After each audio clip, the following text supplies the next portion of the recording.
Here we are again. The final session of Sense and Sensibility by Jane Austen. The end we will reach today. Unless that doesn't happen. But it will happen. Probably. Maybe. Excuse me, I got a burp. Alright. I got a burp, purple flurp. Hey, Mr. Beast. Welcome back, Mr. Beast. Welcome back, Mr. Beast.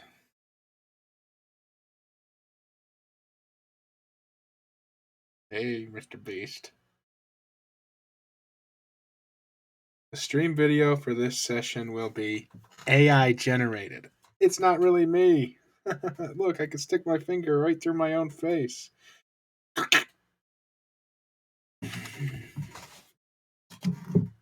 Well, I'm here.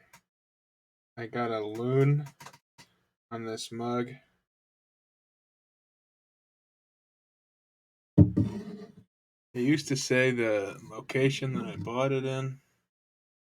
Now it don't. Now it does say Kerr. Well, Mr. Beast, I know your favorite book of all time is Sense and Sensibility by Jane Austen, so I'm sure you're disappointed that we're going to finish it today. But let's get started. Because 40 something pages to go. Chapter 45. This might not finish today. Chapter 45. Eleanor, for some time after he left her. What happened last time was Marianne is sick at the Palmer's house, leaving everybody to leave except for Mrs. Jennings, sweet Mrs. Jennings, and Eleanor.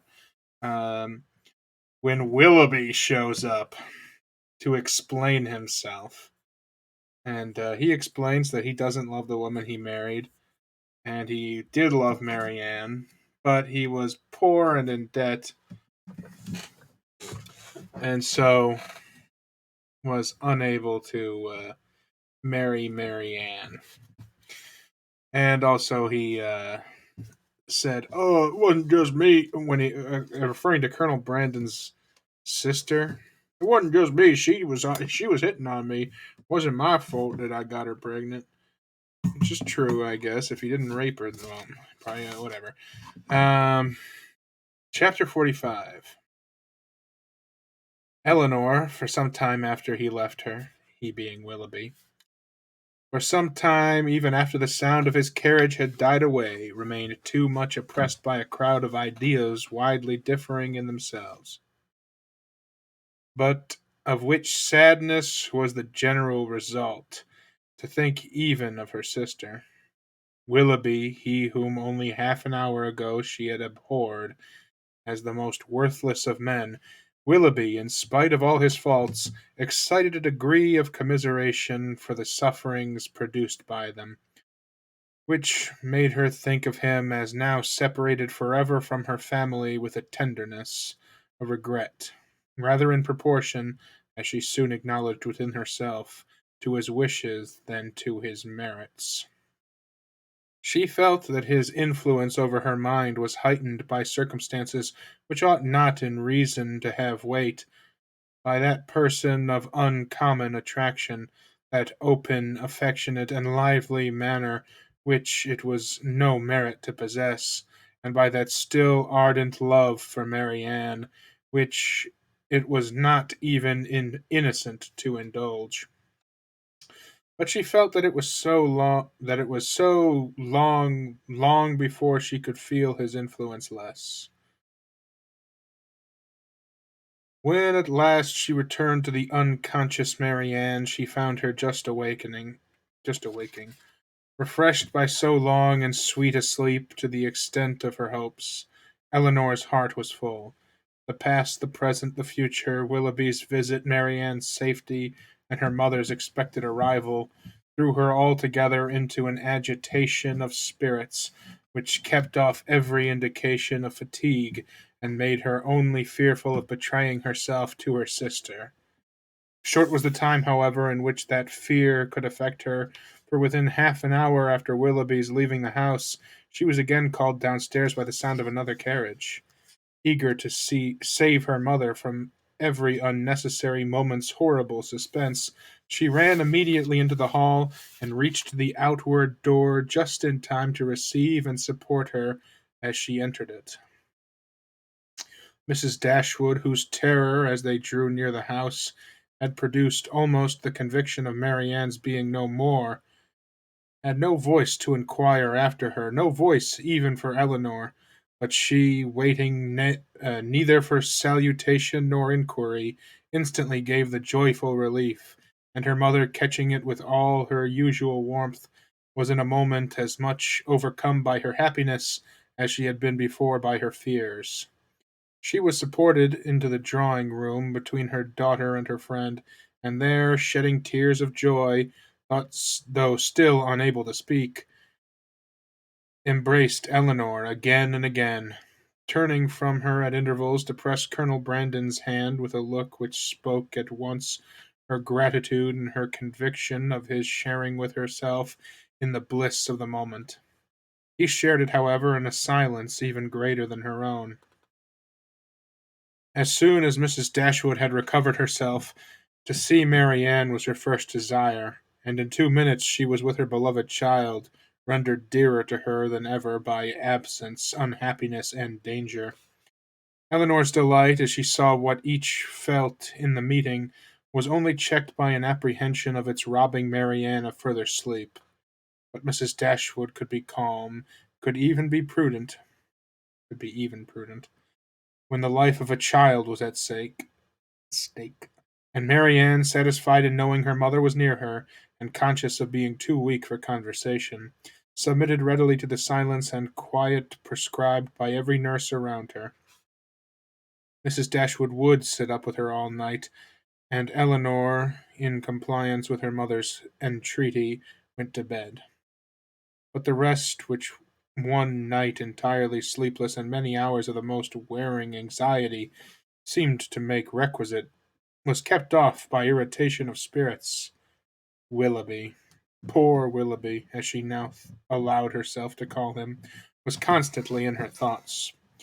She would not but have heard his vindication for the world, and now blamed, now acquitted herself for having judged him so harshly before.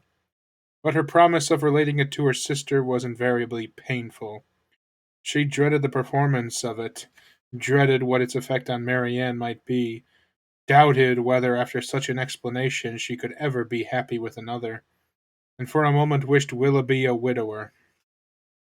Then, remembering Colonel Brandon, reproved herself, felt that to his suffering and his constancy, far more than to his rivals, the reward of her sister was due, and wished anything rather than Mrs. Willoughby's death. The shock of Colonel Brandon's errand at Barton had been much softened to Mrs. Dashwood by her own previous alarm.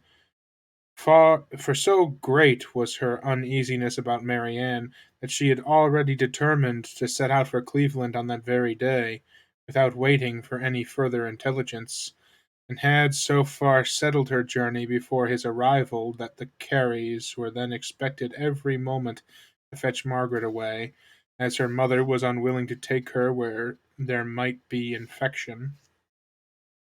Marianne continued to mend every day, and the brilliant cheerfulness of Mrs. Dashwood's looks and spirits proved her to be, as she repeatedly declared herself, one of the happiest women in the world.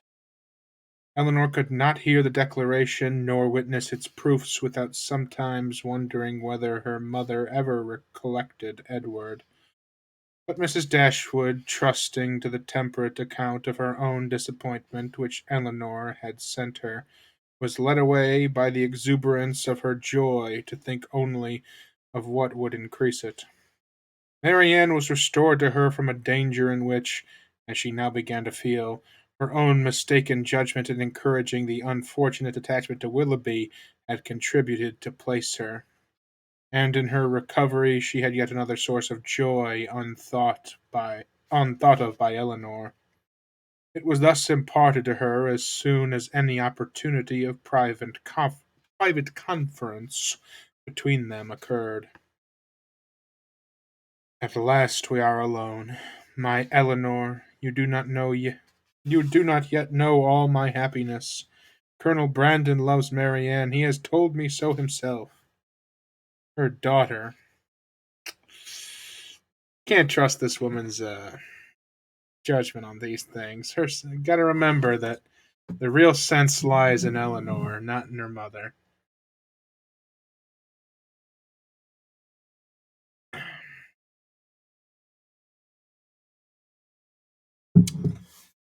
Okay. At last we are alone, my Eleanor. You do not know all my happiness. Colonel Brandon loves Marianne. He has told me so himself. Her daughter, feeling by turns both pleased and pained, surprised and not surprised, was all silent attention. You are never like me, dear Eleanor. I should wonder at your composure now. Had I sat down to wish for any possible good to my family, I should have fixed on Colonel Brandon's marrying one of you as the object most desirable. And I believe Marianne will be the most happy with him of the two.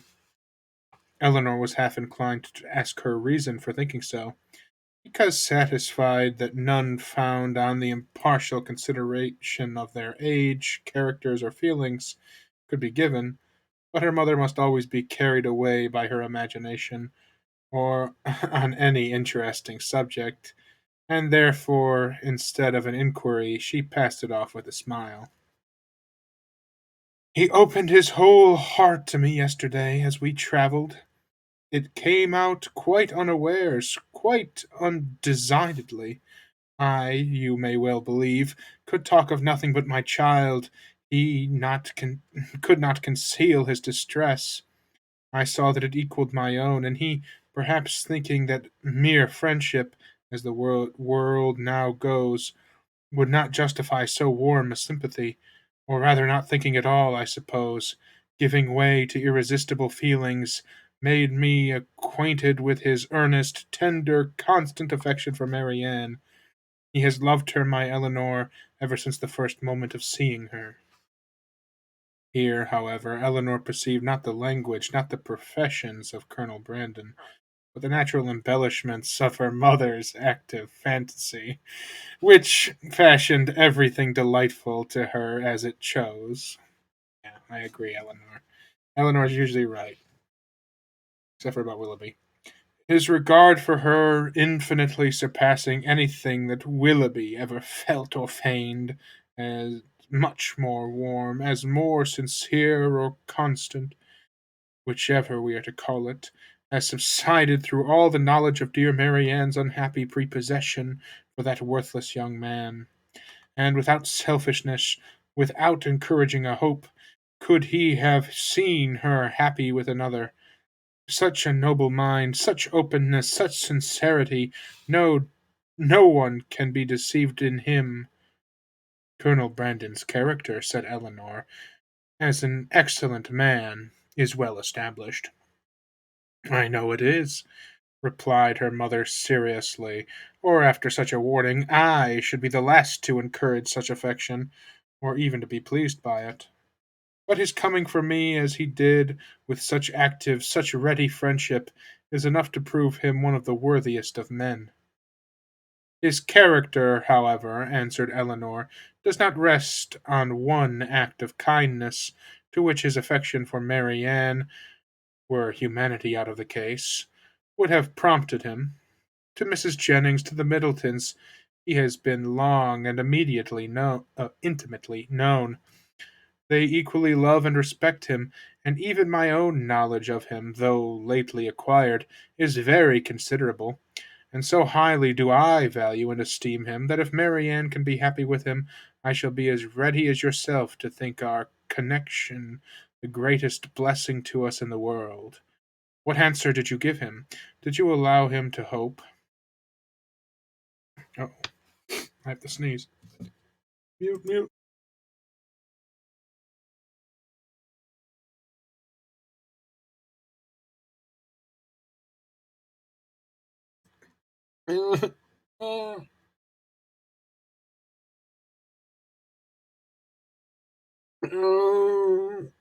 I sneezed. Anyway. No bless you, Beast? Mr. Beast? No bless you, Mr. Beast? Come on.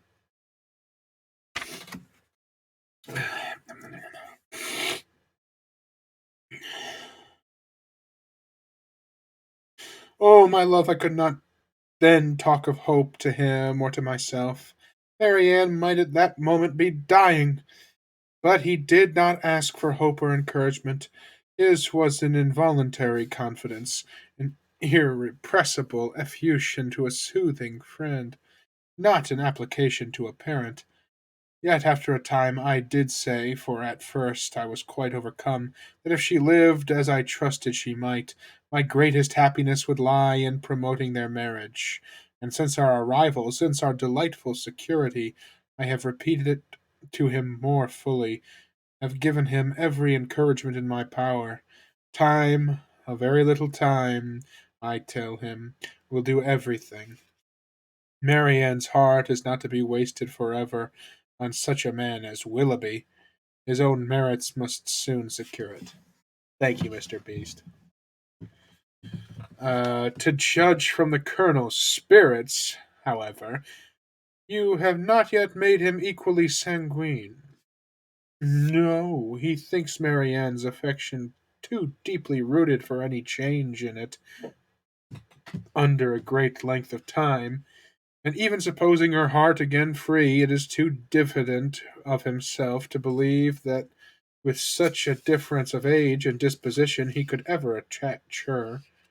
There, however, he is quite mistaken. His age is only so much beyond hers as to be an advantage, as to make his character and principles fixed, and his disposition, I am well convinced, is exactly the very one to make your sister happy. As and his person, his manners too, are all in his favor. My partiality does not blind me. He certainly is not so handsome as Willoughby, but at the same time there is something much more pleasing in his countenance. There was always a something, if you remember, in Willoughby's eyes at times which I did not like. Eleanor could not remember it, but her mother, without waiting for her assent, continued. And his manners, the Colonel's manners, are not only more pleasing to me than Willoughby's ever were, but they are of a kind I well know to be more solidly attaching to Marianne. Their gentleness, their genuine attention to other people, and their manly, unstudied simplicity is much more accordant with her real disposition than the liveliness, often artificial and often ill-timed, of the other. I am very sure myself that had Willoughby turned out as really amiable as he had proved himself the contrary, Marianne would yet never have been so happy with him as she will be with Colonel Brandon.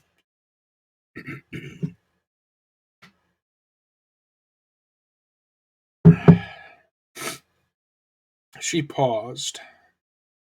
Her daughter could not quite agree with her, but her dissent was not heard and therefore gave no offence. At Deltaford she will be within an easy distance of me, added Mrs. Dashwood. Even if I remain at Barton, and in all probability, for I hear it is a large village, indeed there certainly must be some small house or cottage close by that would suit us quite as well as our present situation. Poor Eleanor! Here was a new scheme for getting her to Deltaford, but her spirit was stubborn. His fortune, too! For at my time of life, everybody cares about that, and though I neither know nor desire to know what it really is, I am sure it must be a good one. Here they were interrupted by the entrance of a third person, and Eleanor withdrew to think it all over in private, to wish success to her friend, and yet in wishing it to feel a pang for Willoughby. I'm sorry, I gotta blow my nose. I gotta go blow my nose. I gotta go blah blah blah blah blah blah. Stop shaking.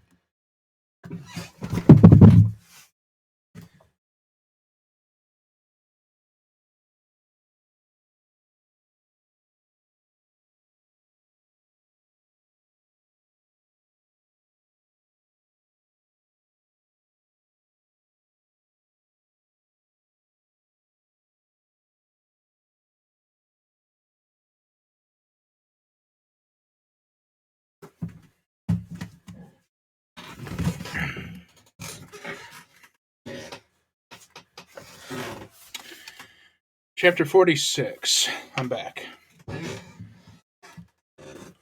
Back in black.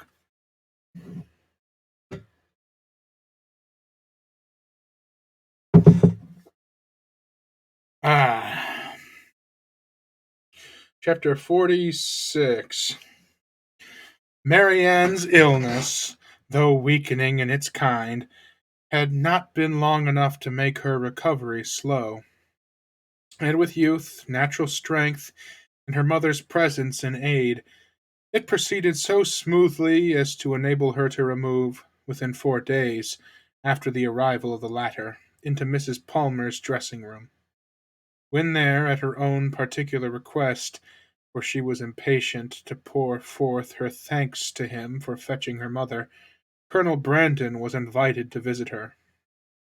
His emotion in entering the room, in seeing her altered looks, and in receiving the pale hand which she immediately held out to him, was such as, in Eleanor's conjecture, must arise from something more than his affection for Marianne, or the consciousness of its being known to others, and she soon discovered in his melancholy eye and varying complexion, as he looked at her sister, and the probable recurrence of many past scenes of misery to his mind, brought back by the resemblance between Marianne and Eliza, already acknowledged, and now strengthened by the hollow eye, the sickly skin, the posture of reclining weakness, and the warm acknowledgment of peculiar obligation. Mrs. Dashwood, not less watchful of what passed than her daughter, but with a mind very differently influenced, and therefore watching to very different effect, saw nothing in the Colonel's behaviour but what arose from the most simple and self-evident sensations, while in the actions and words of Marianne she persuaded herself to think that something more than gratitude already dawned. At the end of another day or two, Marianne growing visibly stronger every 12 hours, Mrs. Dashwood, urged equally by her own and her daughter's wishes, began to talk of removing to Barton. On her measures depended those of her two friends. Mrs. Jennings could not quit Cleveland during the Dashwoods' stay, and Colonel Brandon was soon brought, by their united request, to consider his own abode there as equally determinate, if not equally dispensable. At his and Mrs. Jennings' united request in return, Mrs. Dashwood was prevailed on to accept the use of his carriage on her journey back for the better accommodation of her sick child, and the Colonel, at the joint invitation of Mrs. Dashwood and Mrs. Jennings, whose active good nature made her friendly and hospitable for other people as well as herself, engaged with pleasure to redeem it by a visit at the cottage in the course of a few weeks. The day of separation and departure arrived, and Marianne, after taking so particular and lengthened a leave of Mrs. Jennings, one so earnestly grateful, so full of respect and kind wishes, as seemed due to her own heart from a secret acknowledgment of past inattention, and bidding Colonel Brandon farewell with the cordiality of a friend, was carefully assisted by him into the carriage, of which he seemed anxious that she should engross at least half. Mrs. Dashwood and Eleanor then followed, and the others were left by themselves to talk of travellers and feel their own dullness till Mrs. Jennings was summoned to her chassis to take comfort in the gossip of her maid for the loss of her two young companions, and Colonel Brandon immediately afterwards took his solitary way to Deltaford. The Dashwoods were 2 days on the road, and Marianne bore her journey on both without essential fatigue. Everything that the most zealous affection, the most solicitous care could do to render her comfortable was the office of each watchful companion, and each found their reward in her bodily ease and her calmness of spirits. To Eleanor the observation of the latter was particularly grateful. She who had seen her week after week so constantly suffering, oppressed by anguish of heart which she had neither courage to speak of nor fortitude to conceal, now saw with a joy which no other could equally share an apparent composure of mind, which, in being the result, as she trusted, of serious reflection, must equally lead her to contentment and cheerfulness. As they approached Barton, indeed, and entered on scenes of which every field and every tree brought some particular, some painful recollection, she grew silent and thoughtful, and turning away her face from their notice, sat earnestly gazing through the window. But here Eleanor could neither wonder nor blame, and when she saw, as she assisted Marianne from the carriage, that she had been crying, she saw only an emotion too natural in itself to raise anything less tender than pity, and in its unobtrusiveness entitled to praise. In the whole of her subsequent manner she traced the direction of a mind awakened to reasonable exertion, for no sooner had they entered their common sitting room than Marianne turned her eyes around it with a look of resolute firmness, as if determined at once to accustom herself to the sight of every object with which the remembrance of Willoughby could be connected.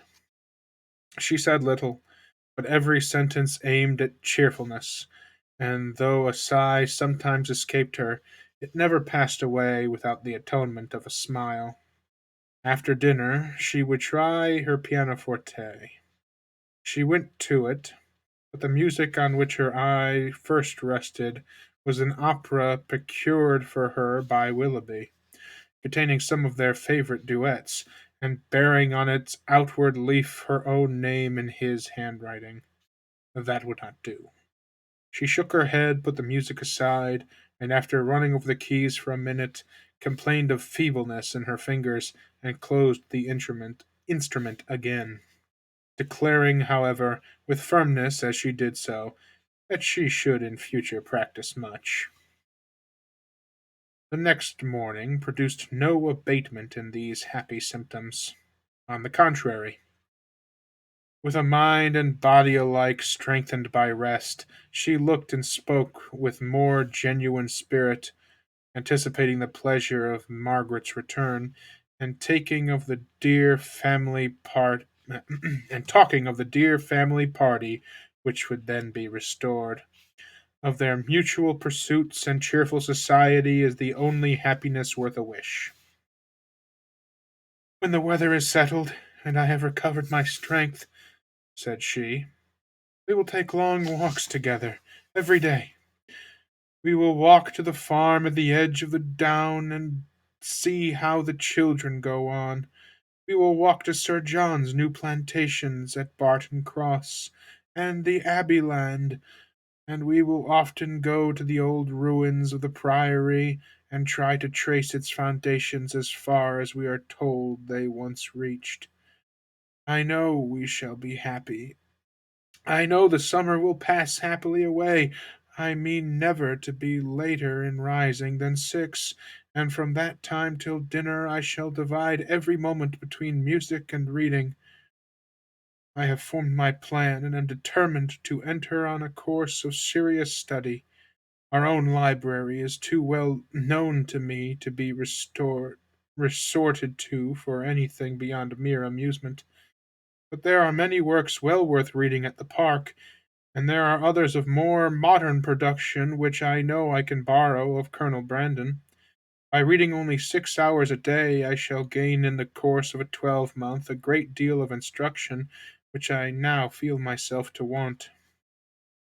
Eleanor honored her for a plan which originated so nobly as this, though smiling to see the same eager fancy which had been leading her to the extreme of languid indolence and selfish repining, now at work in introducing excess into a scheme of such rational employment and virtuous self control. Her smile, however, changed to a sigh when she remembered that her promise to Willoughby was yet unfulfilled, and feared she had to communicate which might again unsettle the mind of Mary Ann, and ruin, at least for a time, this fair prospect of busy tranquillity. Willing therefore to delay the evil hour, she resolved to wait till her sister's health were more secure before she appointed it. But the resolution was made only to be broken. Mary Ann had been 2 or 3 days at home before the weather was fine enough for an invalid like herself to venture out. But at last a soft, genial morning appeared, such as might temper the daughter's wishes and the mother's confidence, and Mary Ann, leading on Eleanor's arm, was authorized to walk as long as she could without fatigue in the lane before the house. The sisters set out at a pace slow as the feebleness of Mary Ann and the exercise hitherto untried since her illness required, and they had advanced only so far beyond the house as to admit a full view of the hill, the important hill behind, when pausing with her eyes turned towards it, Mary Ann calmly said, "There, exactly there," pointing with one hand, "on that projecting mound, there I fell, and there I first saw Willoughby."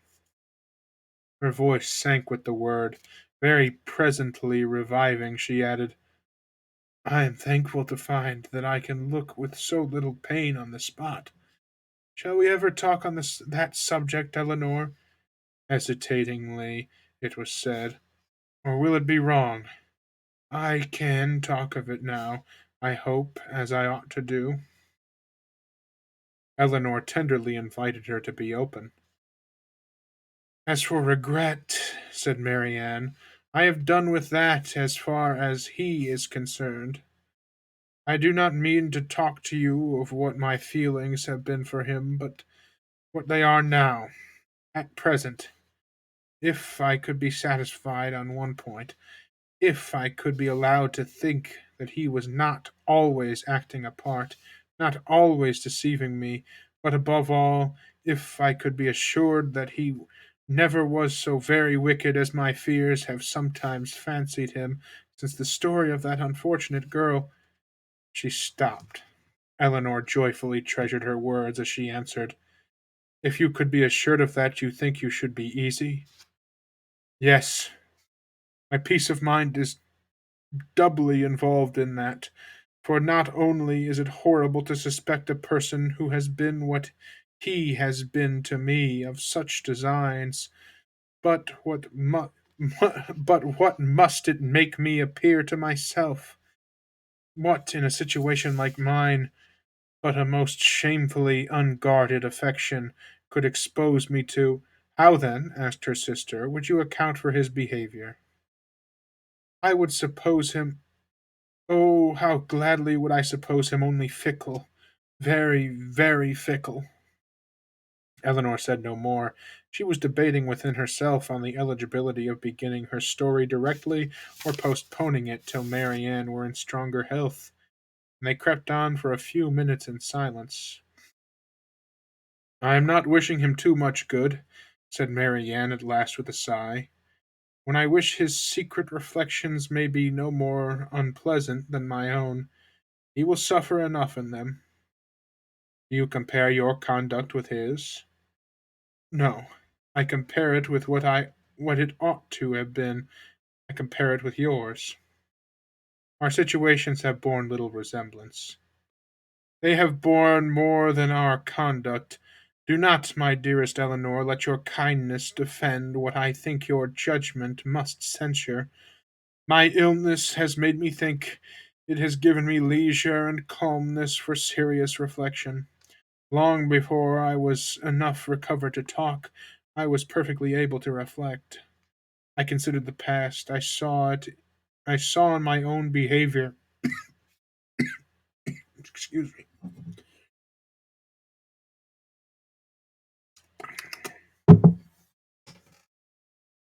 The cat's sleeping. I'm not going to wake him up. Mr. Beast. Ugh. My illness. Sorry. Long before I was enough recovered to talk, I was perfectly able to reflect. I considered the past. I saw in my own behavior since the beginning of our acquaintance with him last autumn nothing but a series of imprudence towards myself and want of kindness to others. I saw my own feelings had prepared my sufferings, and that my want of fortitude under them had almost led me to the grave. My illness, I well knew, had been entirely brought on by myself, by such negligence of my own health as I had felt even at the time to be wrong. Had I died, it would have been self destruction. I did not know my danger till the danger was removed, but with such feelings as these reflections gave me, I wonder at my recovery, wonder that the very eagerness of my desire to live, to have time for atonement to my God and to you all, did not kill me at once. Had I died, in what peculiar misery should I have left you, my nurse, my friend, my sister, you who had seen all the fretful selfishness of my latter days, who had known all the murmurings of my heart? How should I have lived in your remembrance? My mother, too, how could you have consoled her? I could not express my own abhorrence of myself. Whenever I looked towards the past, I saw some duty neglected or some failing indulged. Everybody seemed injured by me.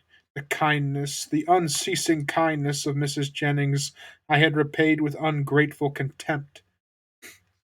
To the Middletons, the Palmers, the Steeles, to every common acquaintance even, I had been insolent and unjust, with a heart hardened against their merits, and a temper irritated by their very attention.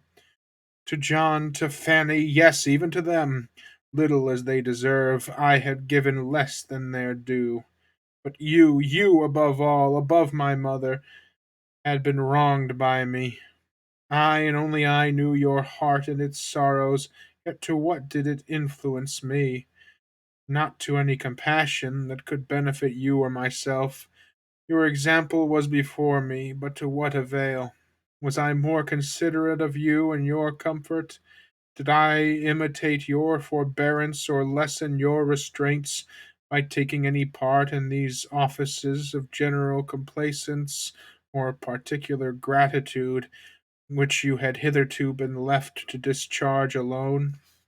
No, not less when I knew you to be unhappy than when I had believed you at ease did I turn away from every exertion of duty or friendship, scarcely allowing sorrow to exist but with me, regretting only that heart which had deserted and wronged me, and leaving you, for whom I professed an unbounded affection, to be miserable for my sake.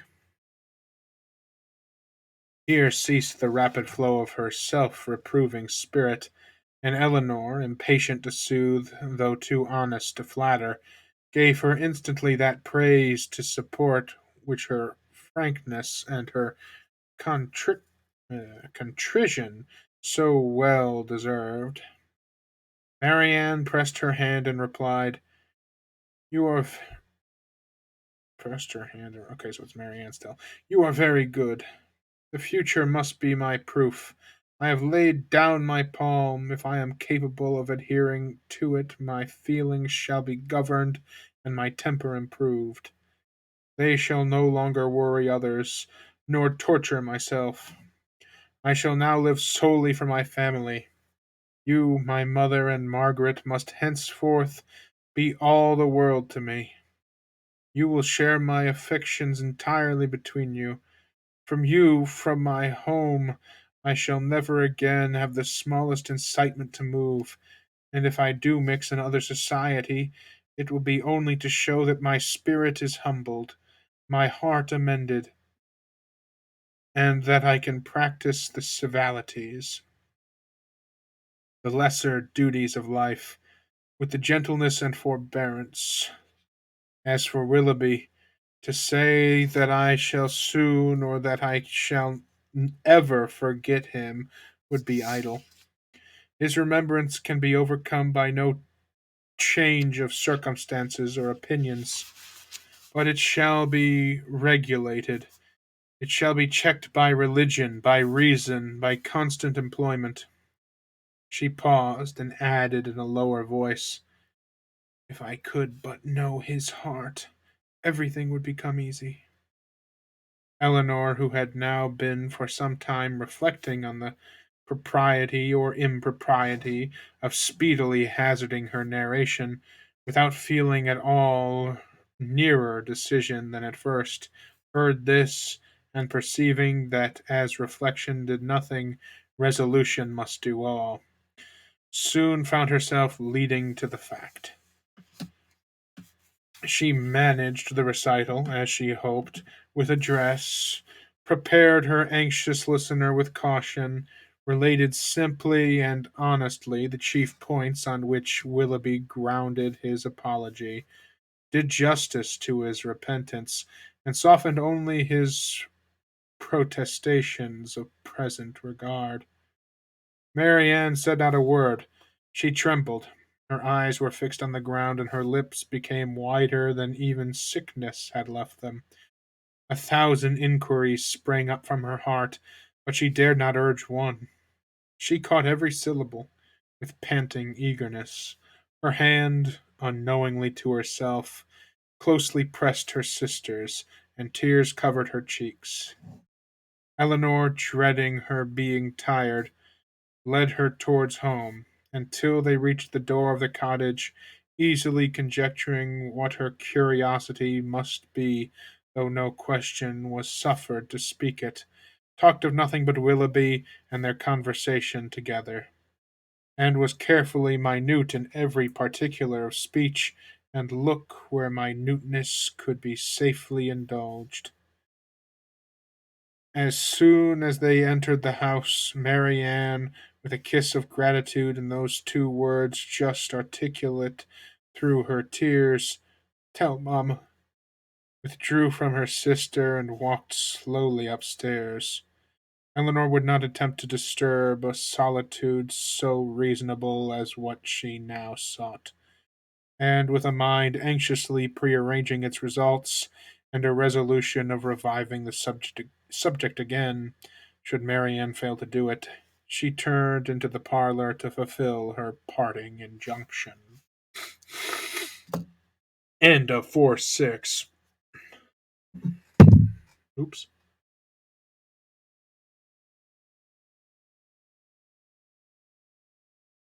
Oops. Now, Mr. Beast wants to see the cat. And what Mr. Beast wants, Mr. Beast gets. Come here, kitty.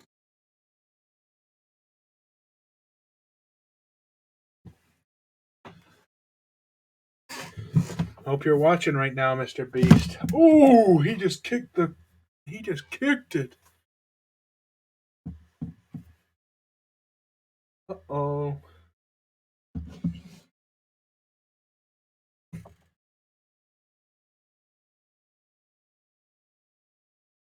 Look, it's you. Uh oh.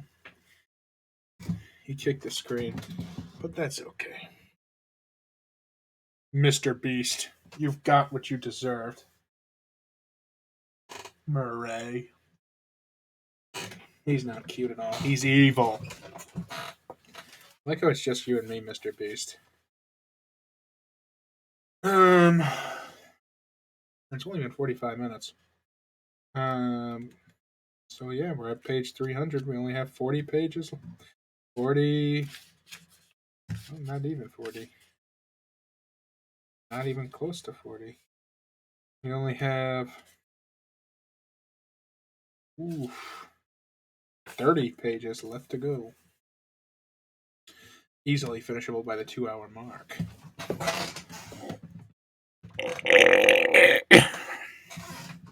Chapter 47.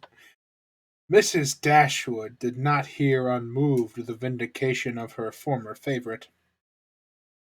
She rejoiced in his being cleared from some part of his imputed guilt. She was sorry for him.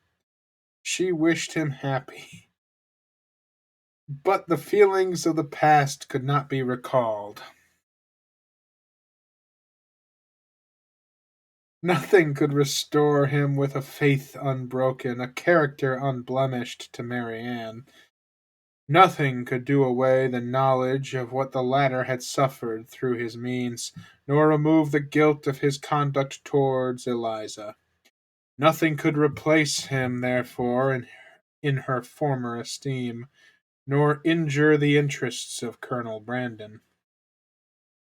Had Mrs. Dashwood, like her daughter, heard Willoughby's story from himself, had she witnessed his distress and been under the influence of his countenance and his manner, it is probable that her compassion would have been greater. But it was neither in Eleanor's power nor in her wish to rouse such feelings in another by her retailed explanation, as had at first been called forth in herself. Reflection had given calmness to her judgment, and sobered her own opinion of Willoughby's deserts. She wished therefore to declare only the simple truth, and lay open such facts as they were really due to his character, without any embellishments of tenderness to lead the fancy astray. In the evening, when they were all three together, Marianne began voluntarily to speak of him again. But that it was not without an effect, the restless, unquiet thoughtfulness in which she had been for some time previously sitting, her rising colour as she spoke, and her unsteady voice, plainly showed. "I wish to assure you both," said she, "that I see everything as you can desire me to do." Mrs. Dashwood would have interrupted her instantly with soothing tenderness, had not Eleanor, who really wished to hear her sister's unbiassed opinion, by an eager sign engaged her silence. Marianne slowly continued, "It is a great relief to me, what Eleanor told me this morning. I have now heard exactly what I wished to hear." For some moments her voice was lost, but recovering herself, she added, with greater calmness than before, "I am now perfectly satisfied. I wish for no change. I never could have been happy with him after knowing, as sooner or later I must have known, all this. I should have had no confidence, no esteem. Nothing could have done it away to my feelings."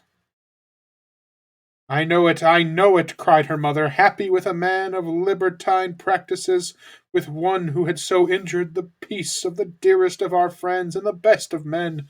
No, my Marianne has not a heart to be made happy with such a man. Her conscience, her sensitive conscience, would have felt all that the conscience of her husband ought to have felt. Marianne sighed and repeated, I wish for no change. You consider the matter, said Eleanor, exactly as a good mind and a sound understanding must consider it.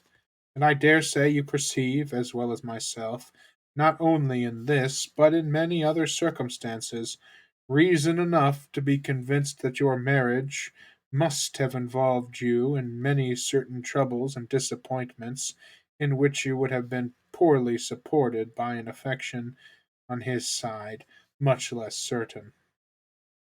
Had you married, you must have been always poor. His expensiveness is acknowledged even by himself, and his whole conduct declares that self denial is a word hardly understood by him. His demands and your inexperience together on a small, very small income must have brought on distresses which would not be the less grievous to you from having been entirely unknown and unthought of before.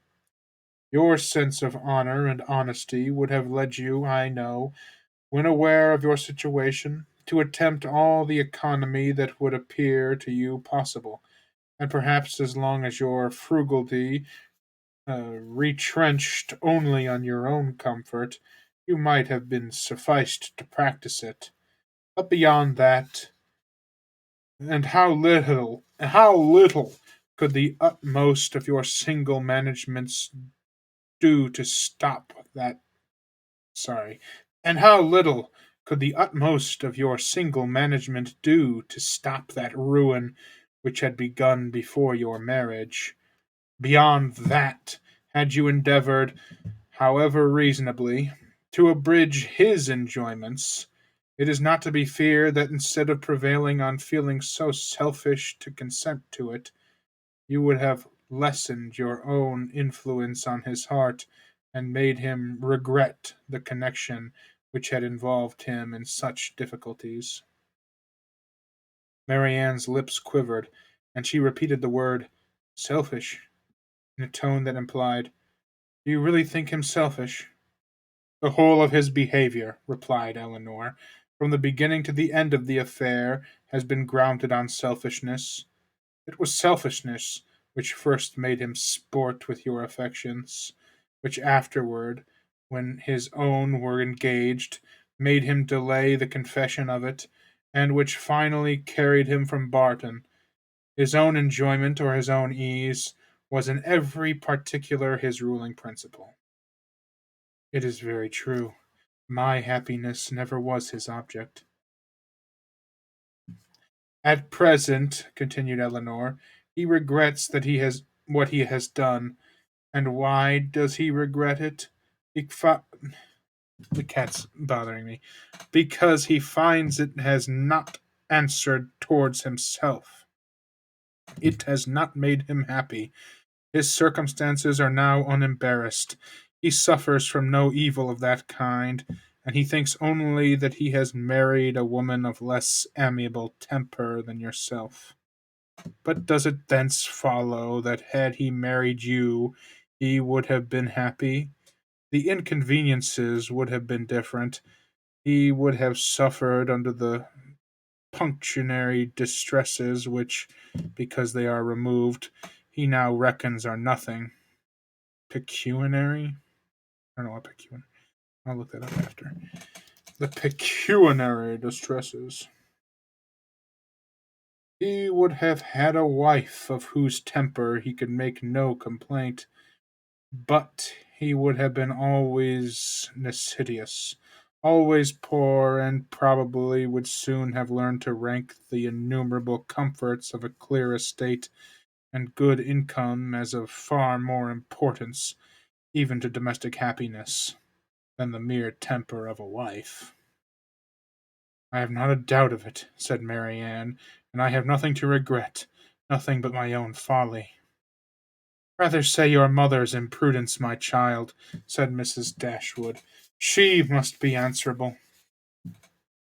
Marianne would not let her proceed, and Eleanor, satisfied that each felt their own error, wished to avoid any survey of the past that might weaken her sister's spirits.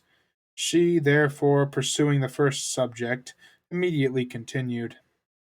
One observation may, I think, be fairly drawn from the whole of the story, that all Willoughby's difficulties have arisen from the first offence against virtue in his behaviour to Eliza Williams. That crime has been the origin of every lesser one, and of all his present discontents. Marianne assented most feelingly to the remark, and her mother was led by it to an enumeration of Colonel Brandon's injuries and merits, warm as friendship and design could unitedly dictate. Her daughter did not look, however, as if much of it were heard by her. Eleanor, according to her expectation, saw on the 2 or 3 following days that Marianne did not continue to gain strength as she had done, but while her resolution was unsubdued, and she still tried to appear cheerful and easy, her sister could safely trust to the effect of time upon her health.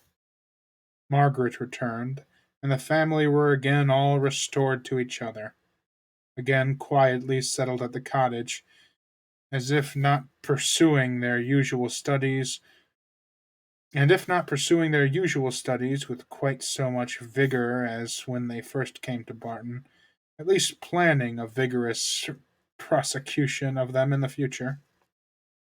Eleanor grew impatient for some tidings of Edward. She had heard nothing of him since her leaving London, nothing new of his plans, nothing certain even of his present abode.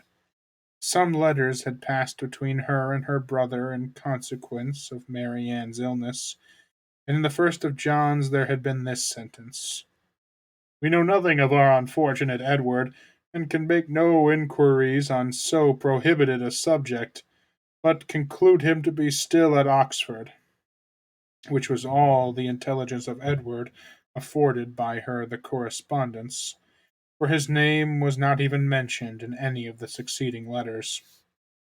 She was not doomed, however, to be long in ignorance of his measures. Their manservant had been sent one morning to Exeter on business, and when, as he waited at table, he had satisfied the inquiries of his mistress as to the event of his errand, this was his voluntary communication: "I suppose you know, ma'am, that Mr. Ferrars is married?" Marianne gave a violent start, fixed her eyes upon Eleanor, saw her turning pale, and fell back in her chair in hysterics. Mrs. Dashwood, whose eyes, as she answered the servant's inquiry, had intuitively taken the same direction, was shocked to perceive by Eleanor's countenance how much she really suffered, and in a moment afterwards, alike distressed by Marianne's situation, knew not on which child to bestow her principal attention. The servant, who saw only that Miss Marianne was taken ill, had sense enough to call one of the maids, who, with Mrs. Dashwood's assistance, supported her into the other room. By that time Marianne was rather better, and her mother, leaving her to care of Margaret and the maid, returned to Eleanor, who, though still much disordered, had so far recovered the use of her reason and voice as to be just beginning an inquiry of Thomas as to the source of his intelligence. Mrs. Dashwood immediately took all that trouble on herself, and Eleanor had the benefit of the information without the exertion of seeking it. "Who told you that Mr. Ferrars was married, Thomas?" "I see Mr. Ferrars myself, ma'am, this morning in Exeter, and his lady too, Miss Steele as was. They was stopping in a chassey at the door of the New London Inn, as I went there with a message from Sally to the Park to her brother, who is one of the post-boys. I happened to look up as I went by the chassey, and so I see directly it was the youngest Miss Steele, so I took off my hat, and she knew me and called to me and inquired after you, ma'am, and the young ladies, especially Miss Marianne, and bid me I should give her compliments and Mr. Ferrers's their best compliments and service, and how sorry they was they had not time to come on and see you, but they was in a great hurry to go forwards, for they was going farther down for a little while. But howsoever, when they come back, they'd make sure to come and see you. But did she tell you she was married, Thomas? Yes, ma'am. She smiled and said how she had changed her name since she was in these parts. She was always a very affable and free spoken young lady, and very civil behaved. It's like 10 different accents. So I made free to wish her joy. It turned to like Canadian from Irish. Was Mr. Ferrars in the carriage with her? Yes, ma'am. I just see him leaning back in it, but he did not look up. He never was a gentleman much for talking. Eleanor's heart could easily account for his not putting himself forward, and Mrs. Dashwood probably found the same explanation. Was there no one else in the carriage? No, ma'am, only they two. You know where they come from? They come straight from town, as Miss Ferrars told me, and are going further westward. Yes, ma'am, but did not bide long. They will soon be back again, and then they'd be sure to call here. Mrs. Dashwood now looked at her daughter, but Eleanor knew better than to expect them. She recognized the whole of Lucy in the message, and was very confident that Edward would never come near them. She observed in a low voice to her mother that they were probably going down to Mr. Pratt's near Plymouth. Thomas's intelligence seemed over. Eleanor looked as if she wished to hear more. Did you see them off before you came away? No, ma'am. The horses was just coming out, but I could not bide any longer. I was afraid of being late. Did Mrs. Ferrars look well? Yes, ma'am. She said how she was very well, and to my mind she was always a very handsome young lady, and she seemed vastly contented. Mrs. Dashwood could think of no other questions, and Thomas and the tablecloth, now alike needless, were soon afterwards dismissed. Marianne had already sent to say that she should eat nothing more. Mrs. Dashwood's and Eleanor's appetites were equally lost, and Margaret might think herself very well off, that with so much uneasiness as both her sisters had lately experienced, so much reason as they had often had to be careless of their meals, she had never been obliged to go without her dinner before. When the dessert and the wine were arranged, and Mrs. Dashwood and Eleanor were left by themselves, they remained long together in a similarity of thoughtfulness and silence. Mrs. Dashwood feared to hazard any remark, and ventured not to offer consolation.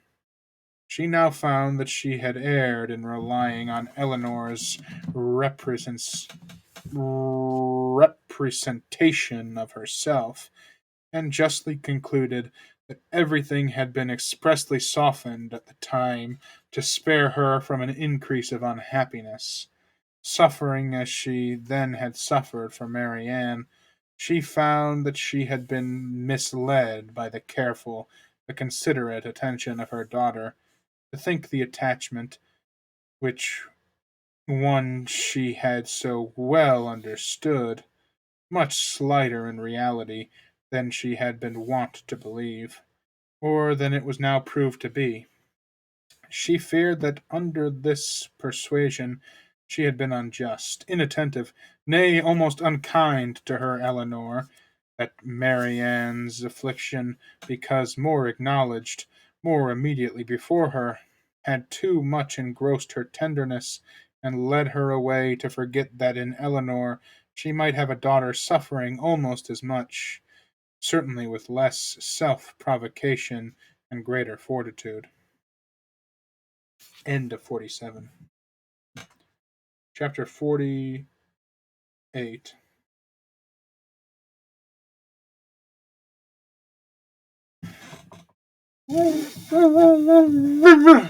Yeah, the mom in this really just jumps to a lot of conclusions. Uh, and Eleanor really is doing most of the raising here.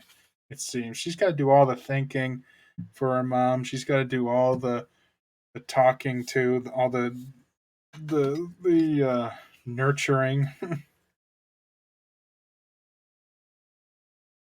When are they gonna get married? I know they're gonna get married. There's only so many chapters left. Who are they gonna marry? There's no way they don't get married. By the way, 0% chance they don't get married.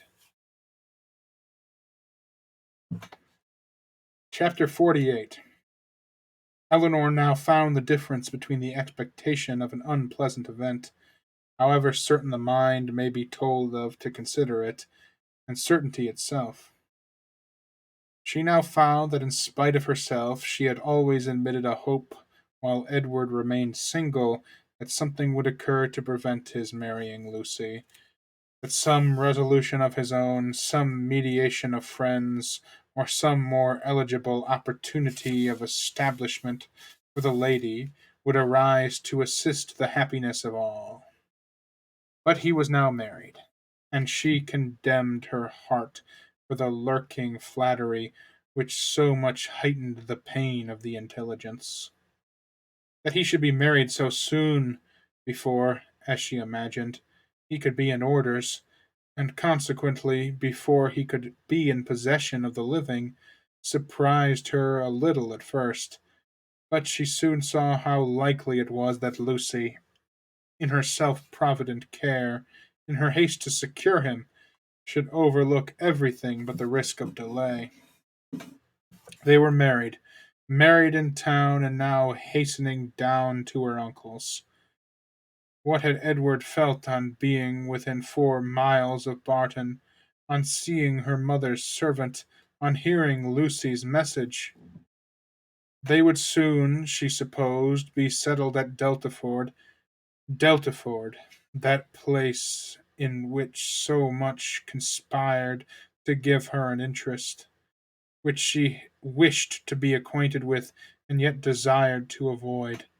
She saw them in an instant in their parsonage house, saw in Lucy the active, contriving manager, uniting at once a desire of smart appearance with the utmost frugality, and ashamed to be suspected of half her economical practices, pursuing her own interest in every thought, courting the favor of Colonel Brandon, of Mrs. Jennings, and of every wealthy friend.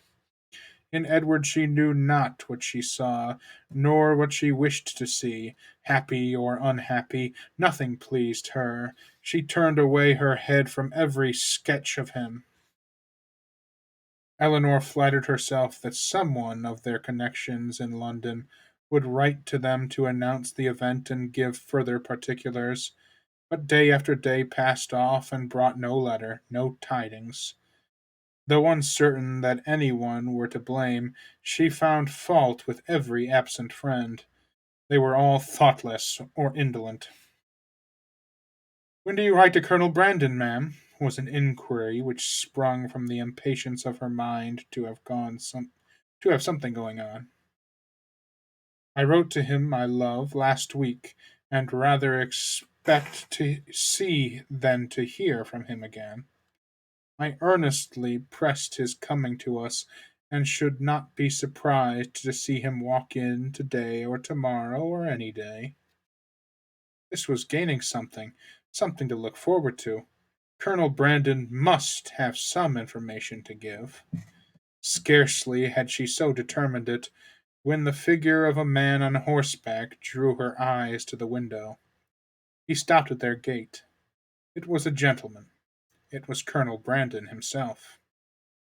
Now she should hear more, and she trembled in expectation of it. But it was not Colonel Brandon, neither his air nor his height. Were it possible, she should say it must be Edward. She looked again.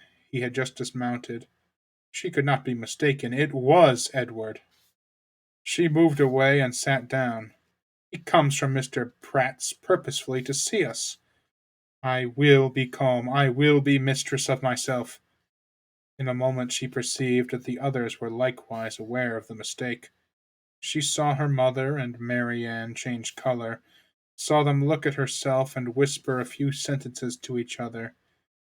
She would have given the world to be able to speak and to make them understand that she hoped no coolness, no slight, would appear in their behavior to him. But she had no utterance, and was obliged to leave all to their own discretion. Not a syllable passed aloud. They all waited in silence for the appearance of their visitor. His footsteps were heard along the gravel path. In a moment he was in the passage, and in another he was before them. His countenance, as he entered the room, was not too happy, even for Eleanor. His complexion was white with agitation, and he looked as if fearful of his reception, and conscious that he merited no kind one.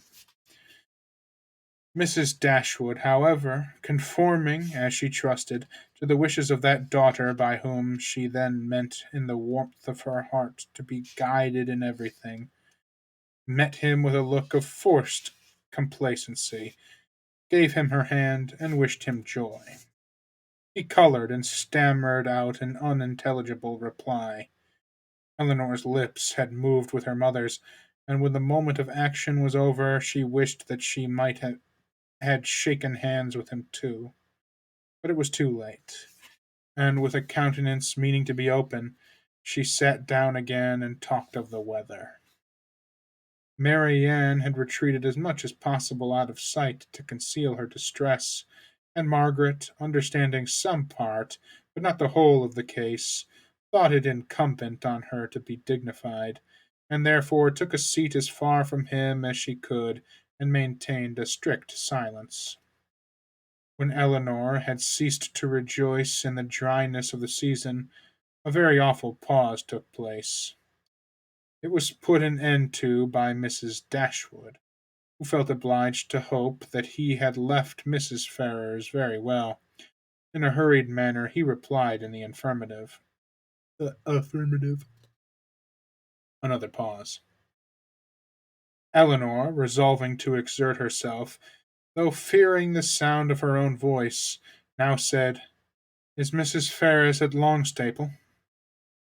"At Longstaple?" he replied with an air of surprise. "No, my mother is in town." "I meant," said Eleanor, taking up some work from the table, "to inquire after Mrs. Edward Ferrars." She dared not look up, but her mother and Marianne both turned their eyes on him. He colored, seemed perplexed, looked doubtingly, and after some hesitation said, "Perhaps you mean my brother. You mean Mrs. Robert Ferrars." "Mrs. Robert Ferrars," was repeated by Marianne and her mother in an accent of the utmost amazement, and though Eleanor could not speak, even her eyes were fixed on him with the same impatient wonder.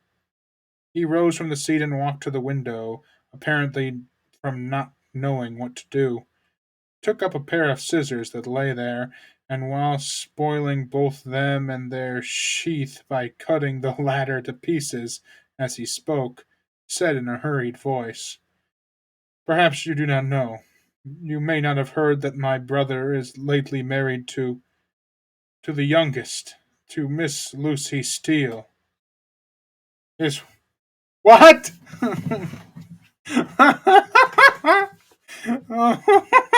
Neither of them married the rich lady, the stupid country girl that like everybody thinks is stupid and nobody likes. Ended up getting the brother who was in line to marry the rich girl. Stole the brother stole away the girl from. That's crazy. That's a twist right there. That Oh, Mrs. Robert Ferrars was repeated by a was repeated by Mary Ann and her mother. Oh, okay, okay. His words were echoed with unspeakable astonishment by all but Eleanor, who sat with her head leaning over her work, in a state of such agitation as made her hardly know where she was. Yes, said he, they were married last week and are now at Dawlish. Eleanor could sit it no longer. She almost ran out of the room, and as soon as the door was closed, burst into tears of joy, which at first she thought would never cease. Edward, who had till then looked anywhere rather than at her, saw her hurry away, and perhaps saw, or even heard, her emotion. For immediately afterwards he fell into a reverie which no remarks, no inquiries, no affectionate address of Mrs. Dashwood could penetrate, and at last, without saying a word, quitted the room and walked out towards the village, leaving the others in the greatest astonishment and perplexity on the change in his situation, so wonderful and so sudden, a perplexity which they had no means of lessening but by their own conjectures. End of 48. What a twist! Was I misreading it this whole time? Was that no? That wasn't. They said a change in his situation, so he definitely was the one. Yeah, no, there's no way that it was like all uh, you know, a mislead. No, they definitely were going to be married. It was definitely Edward. I'm pretty sure I remember Lucy saying, "Oh, my Edward," something like that. That's crazy. I want to know what happened there. Chapter 49. I think that's the second to last chapter. I think there's only 50 chapters. Chapter 50. Yep. Two more chapters. Chapter 49. Unaccountable, however, as the circumstances of his release might appear to the whole family, it was certain that Edward was free, and to what purpose that freedom would be employed was easily predetermined by all. For, after experiencing the blessing of one imprudent engagement, contracted without his mother's consent, as he had already done for more than 4 years, nothing less could be expected of him in the failure of that than the immediate contraction of another. His errand at Barton, in fact, was a simple one. It was only to ask Eleanor to marry him, and considering that he was not altogether inexperienced in such a question, it might it might be strange that he should feel so uncomfortable in the present case as he really did, so much in need of encouragement and fresh air. How soon he had walked himself into the proper resolution, however, how soon an opportunity of exercising it occurred, in what manner he expressed himself, and how he was received, need not be particularly told. This only need be said, that when they all sat down to table at 4 o'clock, about 3 hours after his arrival, he had secured his lady, engaged her mother's consent, and was not only in the rapturous professions of a lover, but in the reality of reason and truth, one of the happiest of men. His situation indeed was more than commonly joyful. He had more than the ordinary triumph of accepted love to swell his heart and raise his spirits. He was released without any reproach to himself from an entanglement which had long formed his misery, from a woman whom he had long ceased to love, and elevated at once to that security with another, which he must have thought of almost with despair as soon as he had learned to consider it with desire. He was brought, not from doubt or suspense, but from misery to happiness, and the change was openly spoken in such a genuine, flowing, grateful cheerfulness as his friends had never witnessed in him before. His heart was now open to Eleanor, all its weaknesses, all its errors confessed, and his first boyish attachment to Lucy treated with all the philosophic dignity of 24. "It was a foolish, idle inclination on my side," said he, "the consequence of ignorance of the world and want of employment. Had my mother given me some active profession when I was removed at 18 from the care of Mr. Pratt, I think, nay, I am sure it would never have happened.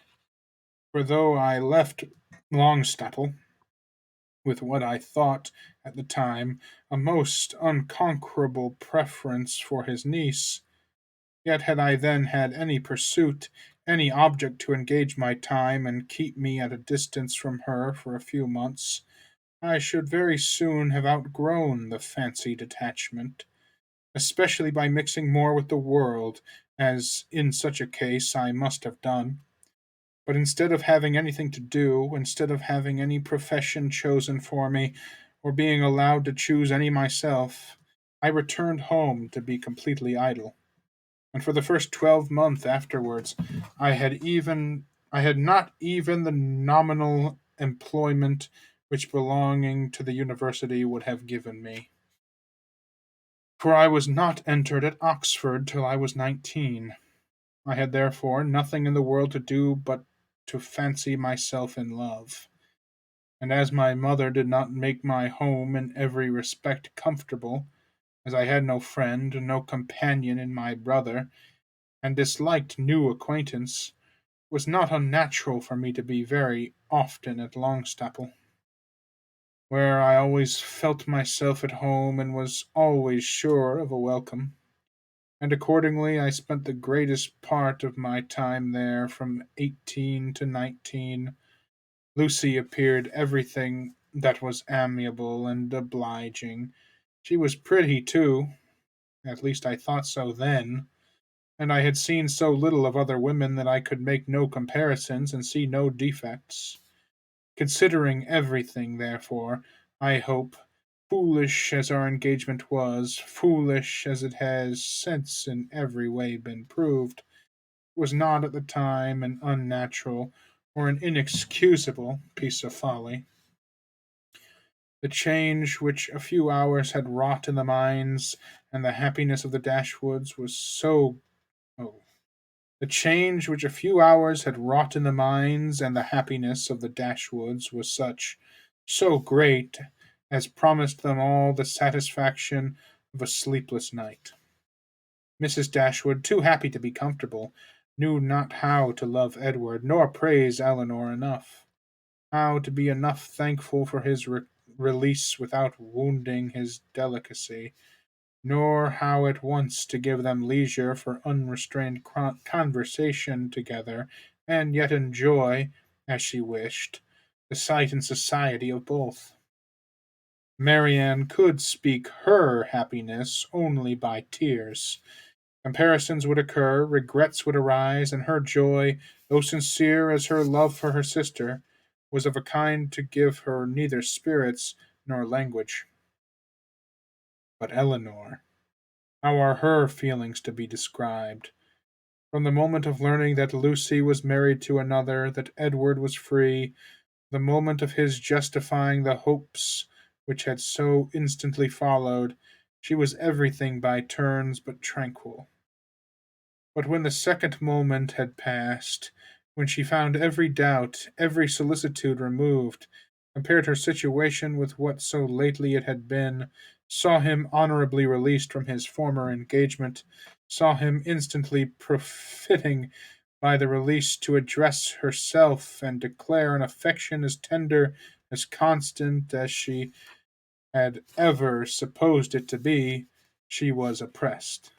She was overcome by her own felicity, and happily disposed as in the human mind to be easily familiarized with any change for the better. It required several hours to give sedateness to her spirits or any degree of tranquillity to her heart. Edward was now fixed at the cottage at least for a week.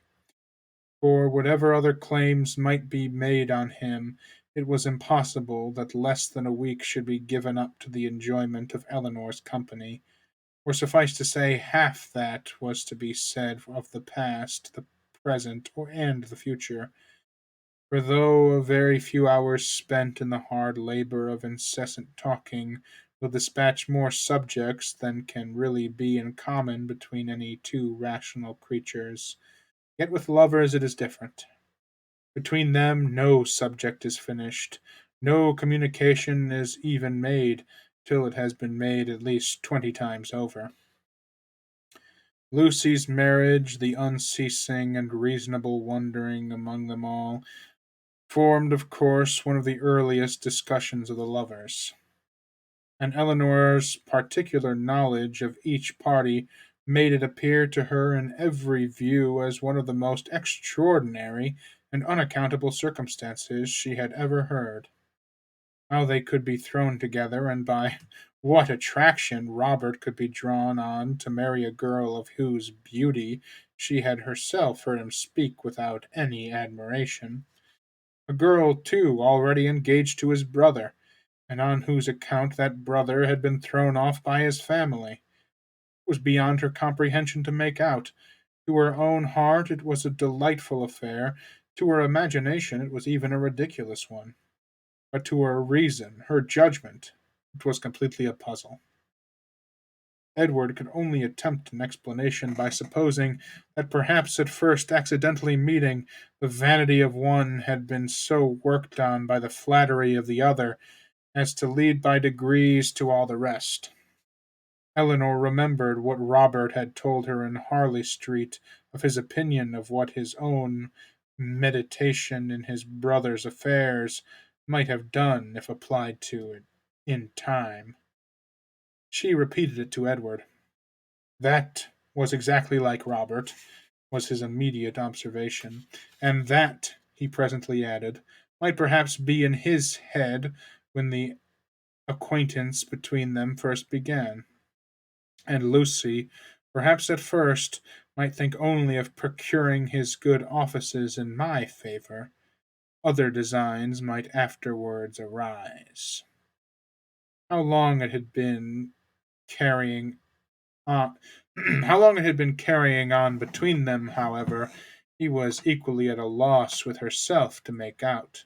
For at Oxford, where he had remained by choice ever since his quitting London, he had no means of hearing of her but from herself, and her letters to the very last were neither less frequent nor less affectionate than usual. Not the smallest suspicion, therefore, had ever occurred to prepare him for what followed, and when at last it burst on him in a letter from Lucy herself, he had been for some time, he believed, half stupefied between the wonder, the horror, and the joy of such a deliverance. He put the letter into Eleanor's hands. Dear Sir, being very sure I have long lost your affections, I have thought myself at liberty to bestow my own on another, and have no doubt of being as happy with him as I once used to think I might be with you. But I scorn to accept a hand while the heart was another's. Sincerely wish you happy in your choice, and it shall be my fault if we are not always good friends, as our near relationship now makes proper. I can safely say I owe you no ill will, and am sure will be too generous to do us any ill offices. Your brother has gained my affections entirely, and as we could not live without one another, we are just returned from the altar, and are now on our way to Dawlish for a few weeks, which place your brother has great curiosity to see. But though I would first trouble you with these few lines, and shall always remain your sincere well-wisher, friend, and sister, Lucy Ferrars. I have burnt all your letters and will return your picture the first opportunity. Please destroy my scrawls, but the ring with my hair you are very welcome to keep. Eleanor read and returned it without any comment. I will not ask your opinion of it as a composition, said Edward.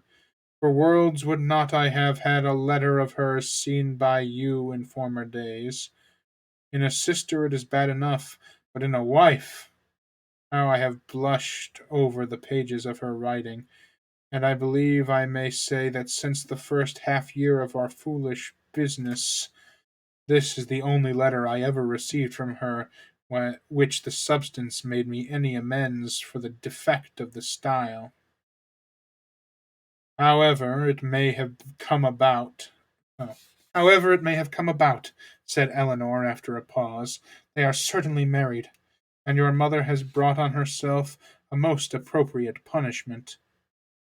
The independence she settled on Robert through resentment against you has put it in his power to make his own choice, and she has actually been bribing one son with 1,000 a year to do the very deed which she disinherited the other for intending to do. She will hardly be less hurt, I suppose, by Robert's marrying Lucy than she would have been by your marrying her. She will be more hurt by it, for Robert always was her favourite. She will be more hurt by it, and on the same principle will forgive him much sooner. In what state of affairs stood at present between them, Edward knew not, for no communication with any of his family had yet been attempted by him. He had quitted Oxford within 24 hours after Lucy's letter arrived, and with only one object before him. The nearest road to Barton had no leisure to form any scheme of conduct with which that road did not hold the most intimate connection. He could do nothing till he was assured of his fate with Miss Dashwood, and by his rapidity in seeking that fate, it is to be supposed, in spite of the jealousy with which he had once thought of Colonel Brandon, in spite of the modesty with which he rated his own deserts, and the politeness with which he talked of his doubts, he did not upon the whole expect a very cruel reception. It was his business, however, to say that he did, and he said it very prettily. What he might say on the subject a twelvemonth after must be referred to the imagination of husbands and wives. That Lucy had certainly meant to deceive, to go off with the flourish of malice against him in her message by Thomas, was perfectly clear to Eleanor, and Edward himself, now thoroughly enlightened on her character, had no scruple in believing her capable of the utmost meanness of wanton ill nature. Though his eyes had been long opened, even before his acquaintance with Eleanor began, to her ignorance and a want of liberality in some of her opinions, they had been equally imputed by him to her want of education. Until her last letter reached him, he had always believed her to be a well disposed, good hearted girl, and thoroughly attached to himself. Nothing but such a persuasion could have prevented his putting an end to an engagement which, long before the discovery of it laid him open to his mother's anger, had been a continual source of disquiet and regret to him. I thought it my duty, said he, independent of my feelings, to give her the option of continuing the engagement or not, when I was renounced by my mother, and stood to all appearance without a friend in the world to assist me. In such a situation as that, where there seemed nothing to tempt the avarice or the vanity of any living creature, how could I suppose, when she so earnestly, so warmly insisted on sharing my fate, whatever it might be, that anything but the most disinterested affection was her inducement? And even now I cannot comprehend on what motive she acted, or what fancied advantage it could be to her to be fettered to a man for whom she had not the smallest regard, and who had only £2,000 in the world. She could not foresee that Colonel Brandon would give me a living. No, but she might suppose that something would occur in your favour, and that your family might in time relent, and at any rate she lost nothing by continuing the engagement, for she has proved that it fettered neither her inclination nor her actions. The connection was certainly a respectable one, and probably gained her consideration among her friends, and if nothing more advantageous occurred, it would be better for her to marry you than be single. Edward was, of course, immediately convinced that nothing could have been more natural than Lucy's conduct, nor more self-evident than the motive of it. Eleanor scolded him harshly, as ladies always scold the imprudence which compliments themselves, for having spent so much time with them at Norland, when he must have felt his own inconstancy. Your behaviour was certainly very wrong, said she, because, to say nothing of my own conviction, our relations were all led away by it to fancy and expect what, as you were then situated, could never be. He could only plead an ignorance of his own heart, and a mistaken confidence in the force of his engagement. I was simple enough to think that because my faith was plighted to another, there could be no danger in my being with you, and that the consciousness of my engagement was to keep my heart as safe and sacred as my honor. I felt that I admired you, but I told myself it was only friendship. Until I began to make comparisons between yourself and Lucy, I did not know how far I was got. After that, I suppose, I was wrong in remaining so much at Sussex, and the arrangements with which I reconciled myself to the expediency of it were no better than these. The danger is my own. I am doing no injury to anybody but myself.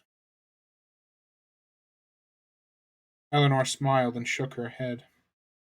Edward heard with pleasure of Colonel Brandon's being expected at the cottage, as he really wished not only to be better acquainted with him, but to have an opportunity of convincing him that he no longer resented his giving him the living of Deltaford, which at present, said he, after thanks so ungraciously delivered as mine were on the occasion, he must think I have never forgiven him for offering.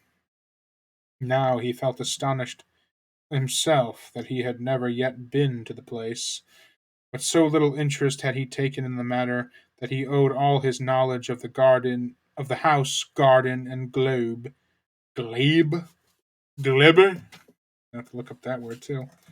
Glebe, glebe. Extent of the parish, condition of the land, and rate of the tithes to Eleanor herself, who had heard so much of it from Colonel Brandon, and heard it with so much attention as to be entirely mistress of the subject. One question after this only remained undecided between them. One difficulty only was to be overcome. They were brought together by mutual affection with the warmest approbation of their real friends. Their intimate knowledge of each other seemed to make their happiness certain, and they only wanted something to live upon.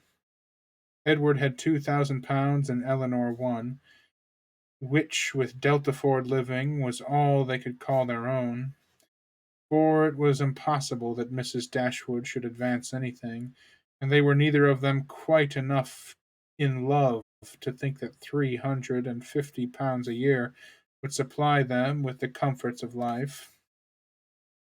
Edward was not entirely without hopes of some favourable change in his mother towards him, and on that he rested for the residue of their income. But Eleanor had no such dependence, for since Edward would still be unable to marry Miss Morton, and choosing herself had been and his choosing herself had been spoken of in Mrs. Ferris's flattering language as only a lesser evil than his choosing Lucy Steele, she feared that Robert's offence would serve no other purpose than to enrich Fanny.